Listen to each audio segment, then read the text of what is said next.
છે જે તે ઈડલીનું સ્ટેન્ડ છે એમાં મેં પાણી ગરમ કરવા મૂકી દીધું છે. પછી હું આમાં મૂકી દઈશ. 5-10 મિનિટ આપણે રાખીશું, પછી આને કાઢી લઈશું. આને આપણે 5-10 મિનિટ રાખીશું, પછી આપણે કાઢી લઈશું.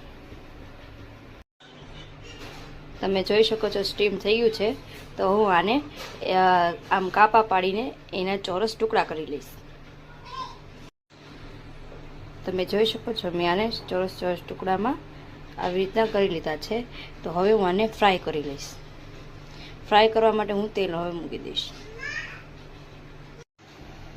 તમે જોઈ શકો છો તેલ ગરમ થઈ ગયું છે. તો આપણે આ જે વડી બનાવી હતી એ ધીમે ધીમે તળીશું.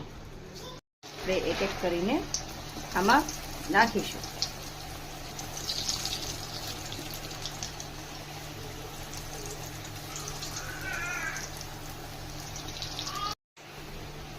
ગોલ્ડન બ્રાઉન થાય ત્યાં સુધી આપણે એને તળી લેશું.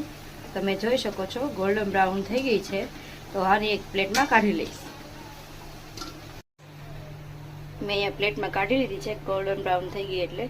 હવે હું આવી રીતના બધી જે આપણે હતી એવી રીતના જ બધી તળી લઈશું. આ તૈયાર થઈ ગઈ છે આપણી કોથમરી વડી. મેં અહીંયા કોથમરી અને ફુદીનાની ચટણી સાથે મેં આને સર્વ કરી છે. તમે ટમેટો સોસ કે ગમે તે લઈ શકો છો. તો આ તૈયાર થઈ ગઈ છે આપણી કોથમરી વડી.